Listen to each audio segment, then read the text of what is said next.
Hello! Hello, hello, hello! Magandang araw at magandang buhay at panibagong vlog na naman si Bonsaistang Lumpo. So, i-dispose natin yung malaki nating bougainvillea dahil hirap si Bonsaistang Lumpo na abutin yung pinakatuktok. Okay? So, i-dispose na lang natin para hindi naman mapabayaan or masayang. Yan. So, nakikita naman natin dito na malaki talaga itong puno na ito. Yan. So, kaya ako i-dispose or ibibinta na dahil hirap akong i-wire sa bandang taas. Kapag ito ay lumago ulit, nahirapan si Bonsaistang Lumpo na abutin sa bandang taas dahil wala naman na akong makakasama. Ang aking anak ay magka-college na, so yun ang magiging problema ko. Siguro sa bonsai mag-focus muna ako sa small to medium dahil pag XL or large, medyo hirap yan si Bonsaistang Lumpo. Unang-una, ang manpower, hindi ko kayang mag-wire sa matataas sa akin. At the same time, mahirap magbuhat, hindi rin ako nakakabuhat. So, ang mangyayari niyan, kapag napabayaan ng bonsai, paulit-ulit lang yan na magbaback to zero. So, putol. Pag wala na namang mahanap, putol mo na naman. So, walang mangyayari kung ganon. Focus tayo sa medium at saka small na bonsai. Yan, pass muna si Bonsaistang Lumpo sa malalaki. Agoy. Pass sa malalaki. So, madali lang hukayin itong puno na ito dahil ipinatong ko lang yan noon nung itinanim ko. Agoy. Ipinatong daw. Ayan. At nakuha na kaagad. So malaking malaki itong mga puno na ito. Kumbaga bago ko nakuha itong mga puno na ito ay ang edad ay nasa 35 years old. Ayan. So ganun siya katanda. Nakuha ko ito sa mga abandonadong bahay. Siguro mga iniwan na nila. Yan. So itong bougainvillea na ito ay isang 21 jewels. Isa ito sa magandang materials na ginagawang bonsai pagdating sa bougainvillea.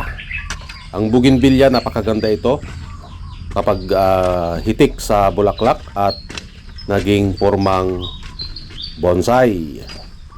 Murang-mura lang na ibinigay ni Bonsaistang Lumpo ang mga materials na ito dahil kailangan ko na talaga silang i-dispose. Yan, isa din ito na napakalaki at makita nyo naman yung kanyang katawan ay bukol-bukol na. Kumbaga sa tao ito ay veterano na. Yan. So, dalawa ito na malalaki na nakuha ko. Sayang kasi kapag ito ay napabayaan, ako'y nanghihinayang. Kapag ang bonsai ay namamatay o napabayaan lang, so parang kinasabi niya na parang hindi ko siya naaalagaan.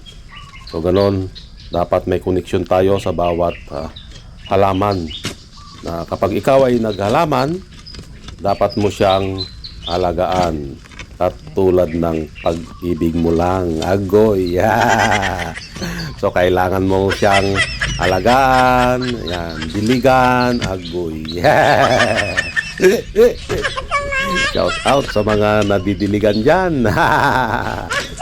Pero ang bougainvillea guys ay ito ay gustong gusto niya yung hindi gaanong nadidiligan. The more na gutom ang ating halamang bougainvillea, dito siya nagpo-produce ng bulaklak. So kabaliktaran yon sa kakilala ko, agoy. Yung kakilala ko gustong-gusto ng madiligan. Pirang bougainvillea, ito ay ayaw niya ng matubig. Ayan, at malapit na siyang makuha.